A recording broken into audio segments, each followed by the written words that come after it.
మహాగణాధిపతయే నమః. ఓం గురుభ్యో నమః. ఓం శ్రీమాత్రే నమః. పరమేశ్వర స్వరూపమైనటువంటి జ్యోతిష, వాస్తు మరియు ఇతర అనేకమైనటువంటి శాస్త్రములను మనకు అందించినటువంటి మహర్షులకి నమస్కారం. హయగ్రీవ హయగ్రీవ హయగ్రీవేతి యో వదేత్ తస్య నిస్సరతే వాణి జిహ్నుకన్యా ప్రవాహవత్. అరుణాం కరుణాతరంగితాక్షీం ధృతపాశాంకుశపుష్పబాణచాపాం అనిమాదిభిరావృతాం మయూకైః అహమిత్యేవ విభావయే భవానీం. శ్రీమాత్రే నమః. ప్రేక్షకులకి ఆ లలితాంబిక అమ్మవారి యొక్క అనుగ్రహం పరిపూర్ణంగా కలగాలని మనస్ఫూర్తిగా కోరుకుంటూ మనం ఈరోజు చెప్పుకోబోయేటువంటి టాపిక్ ఏమిటంటే, చాలామంది చూడండి, ఈ నక్షత్రం వారినే పెళ్లి చేసుకోవాలి, 18 పాయింట్లు దాటితే సరిపోతుంది అని అనుకుంటూ ఉంటారు. అది ఎంతవరకు కరెక్టు? కేవలం పాయింట్లే చూసుకోవాలా? మిగతా అంశాలు అసలు ఒక్కొక్క రాశి కంటే అతి ముఖ్యంగా లగ్నం. రాశి దేనికి అంటే, మీ యొక్క నక్షత్రము వధువు అనుకుంటే వధువుకి వరుడికి ఉండేటువంటి నక్షత్రాలు షష్టాష్టకాలు అయ్యాయా లేకపోతే ద్విద్వాదశాలు అయ్యాయా అనేటువంటిది చూసుకోవడానికి, ప్లస్ నక్షత్ర అధిపతులు ఇద్దరూ కనుక మిత్రులైతే మనసులు కలుస్తాయని వరకే. అది మనసు ఎంతవరకు కనెక్ట్ అవుతుంది? ఎందుకు మనసు కనెక్ట్ అవ్వాలి? మనసు కనెక్ట్ అయితే నమ్మకం ఉంటుంది. నమ్మకం ఉన్నప్పుడు అవతల వాళ్ళు చెప్పేటువంటిది మనకి నమ్మశక్యంగా ఉండడం వల్ల కొంచెం వాళ్ళ జీవితం సాగుతుంది అనేటువంటి దానికి మాత్రమే నక్షత్రం, కానీ మిగతా అన్ని అంశాలకి నక్షత్రం కాదు. కాబట్టి మనం మీకు ఎండింగ్లో అసలు ఏ ఏ అంశాలను చూసుకోవాలో కూడా చెప్తాను. బట్ ఒక్కొక్కటి ఏంటంటే, మనం ఒక్కొక్క లగ్నం నుంచి, లగ్నం తెలియని వారు రాశి నుంచి చూసుకోండి. బట్ లగ్నం ఈజ్ మోస్ట్ ఇంపార్టెంట్. ముందుగా మనం ఒక్కొక్క లగ్నం నుంచి మనం తీసుకుందాం. మీన లగ్నము, మీనరాశి. మీన లగ్నంలో జన్మించామండి. వివాహ విషయంలో ఇబ్బంది అవుతుంది అంటే మీ జన్మజాతకంలో బుధగ్రహం బలహీనంగా ఉందని అర్థం. అదేవిధంగా సప్తమాధిపతి బుధుడే కాకుండా ఒక్కొక్కసారి ఇంకొక గ్రహానికి అందిస్తాడు, అతనైనా బలహీనంగా ఉన్నాడని మీరు అర్థం చేసుకోండి. అప్పుడు వివాహ సంబంధించిన విషయంలో బలం పెరగాలంటే విష్ణు సహస్రనామాలు చేసుకోవడము, బుధగ్రహానికి సంబంధించిన పెసలు దానంగా ఇవ్వడము, నవగ్రహాల్లో బుధ, కేతు, కుజ గ్రహాల దగ్గర దీపారాధన చేయడం చేయాలి. ఒక్కొక్కసారి ఏమవుతుంటుంది అంటే, మీకు ఆ సమయం రాకపోతే కూడా మీరు బలహీనంగా ఉందనుకుంటారు. కాదండి, బలహీనంగా ఉండడం వేరు, సమయం రాకపోవడం వేరు. ఇది బాగా గుర్తుపెట్టుకోండి. అలాగే లగ్న సప్తమాలు అంటే బుధుడు, గురువు వీరిద్దరూ కనుక బాగుంటే, కోఆర్డినేషన్ బాగుంటే మీ జన్మజాతకంలో తొందరగా వివాహం అవుతుంది. మీ జన్మజాతకంలో ఉన్న బుధ గురువులు మీరు చేసుకోబోయే అమ్మాయితో కనుక కనెక్ట్ అవ్వకపోతే కూడా కోఆర్డినేషన్ సరిగ్గా ఉంటుంది. ఇది ముఖ్యంగా చూసుకోవాలి. అలాగే ఒక్కొక్కసారి లగ్నాధిపతి కనెక్ట్ అవ్వడు అంటే గురువు పాడవుతాడు. అలాంటప్పుడు దత్తాత్రేయ ఆరాధన, విష్ణు సహస్రనామాలు రెగ్యులర్గా కనుక చేస్తూ ఉంటే మీకు సరైనటువంటి స్పౌస్ రావడం జరుగుతుంది లైఫ్లో. ఇక కేవలం బుధుడే కాకుండా 12వ స్థానాధిపతి అయినటువంటి శనిని కూడా తీసుకోవాలి. ఎందుకంటే 12వ స్థానం ఈజ్ ఆల్సో మోస్ట్ ఇంపార్టెంట్ వివాహానికి. వివాహ జీవితము, వివాహం అంటే కేవలం వివాహం చేసుకోవడం ఆ ఒక్కరోజు తంతు కాదు. ఆ ఒక్కరోజు వివాహం చేసుకున్నాక మీ జీవితం మొత్తం కలిసి ఉండాల్సినటువంటి పర్సన్ గురించి మీరు చేసుకునేటువంటి ప్రక్రియ అది. అంటే ఏమిటి? 12వ స్థానాధిపతి చాలా ముఖ్యమైనటువంటి అంశం. 12వ అధిపతి శని ఎలా ఉన్నాడు, శని భగవానుడి స్థితి ఏమిటి, ఆ శని ఇంకే గ్రహానికి అందించాడు, ఆ గ్రహం యొక్క స్థితి ఏమిటి, ఈజ్ మోస్ట్ ఇంపార్టెంట్. గుర్తుపెట్టుకోండి. అవి బాగున్నాయి, మీకు ఆటోమేటిక్గా అన్నీ బాగుంటాయి. అదే ఒకవేళ ఇబ్బంది అయింది, ఏమి కంగారు పడకండి. ఇబ్బంది అయిపోతే ఏదో కొంపలు మునిగిపోవు. చక్కగా శని, కేతు, కుజ గ్రహాల దగ్గర దీపారాధన చేసుకోండి, వెంకటేశ్వర స్వామి నామం చేసుకోండి. చక్కగా వివాహ జీవితం బాగోలేదంటే, ఇబ్బంది పడుతున్నాము, శని భగవానుడు పాడైపోయాడు, 12వ కారకత్వం పాడైపోయిందంటే సింపుల్గా ఏం లేదు, అమ్మవారిని శరణాగతి పొందండి.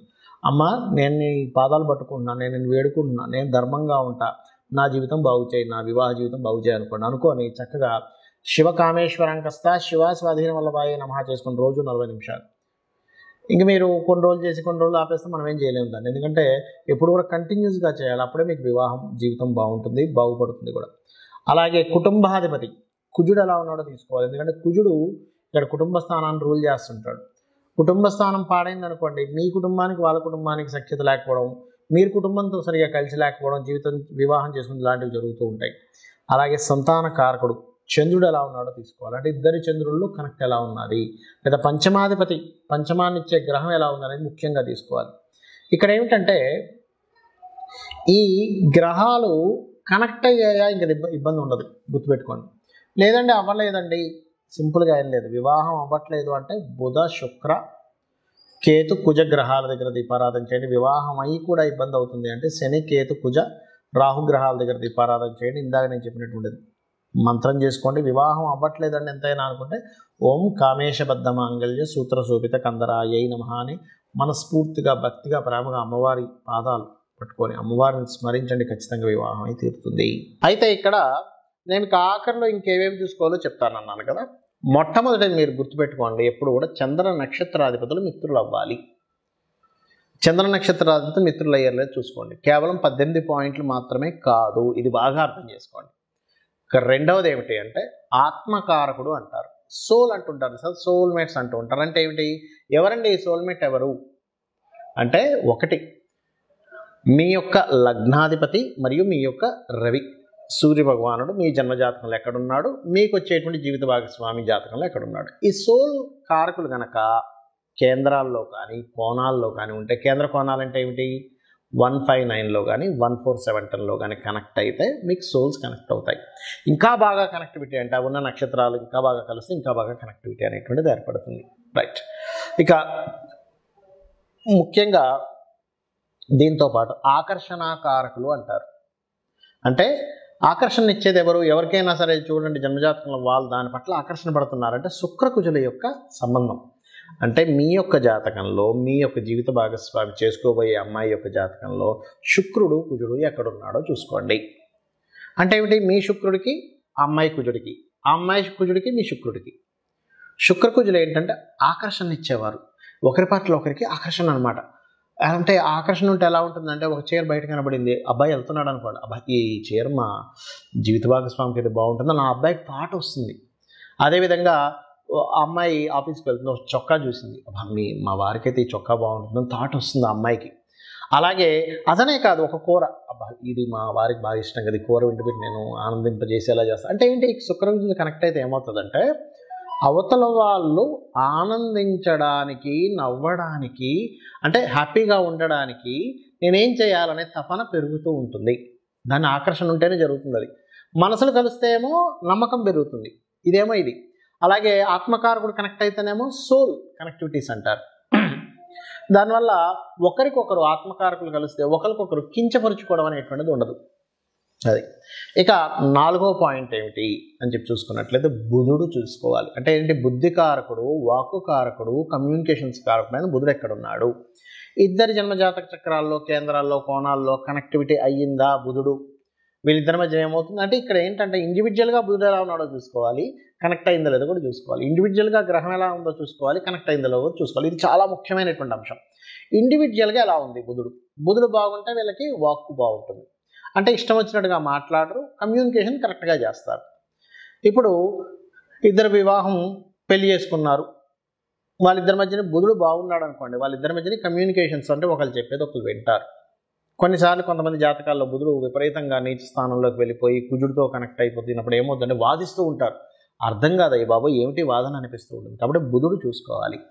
దాని తర్వాత చూసుకోవాల్సిన అంశం ఏమిటి అంటే, ఇక్కడ మీరు చూడాల్సింది గురువు, జీవులు, జీవకారకులు అంటారు నాడే ఆస్ట్రాలజీలో. అంటే జీవులు కనెక్టివిటీ కూడా బాగుందనుకోండి, వీరిద్దరు ఏమవుతారు, కలకాలం కాస్త కలిసి ఉంటారు. కలిసి ఉండడానికి కేవలం జీవులు మాత్రమే కాదు, 12వ స్థానాధిపతి ఎలా ఉన్నాడో ప్రధానంగా తీసుకోవాలి. 12వ స్థానాధిపతి కనుక 2వ వివాహ కారకత్వంలోకి వెళ్ళున్నాడు అనుకోండి, 12వ స్థానాధిపతి 12వ కారకత్వాన్ని ఇంకో గ్రహం పొందుతుంది.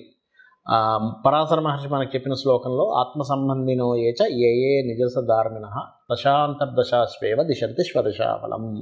అంటే ఆత్మ సంబంధం చేత దశా ఫలితాలు ఎలా ఇస్తుంటాయో మనకి ఆత్మ సంబంధం చేత ఆ దశా ఫలితాలు వస్తుంటాయని చెప్పాడు. అలాగే ఈ గ్రహాలు కూడా ఏంటంటే తన ఫలితం తను ఇవ్వకుండా ఇంకోలికి ఇస్తూ ఉంటుందన్నమాట, ఆ రకంగా. అదేవిధంగా శని కర్మకారకులు ఎలా కనెక్ట్ అయ్యారు అంటే, ఇద్దరికి శని కర్మకారకులు కేంద్ర కోణాల్లో ఉన్నారా, ద్విద్వాదశాల్లో ఉన్నారా, షష్టాష్టకాల్లో ఉన్నారా చూసుకోవాలి.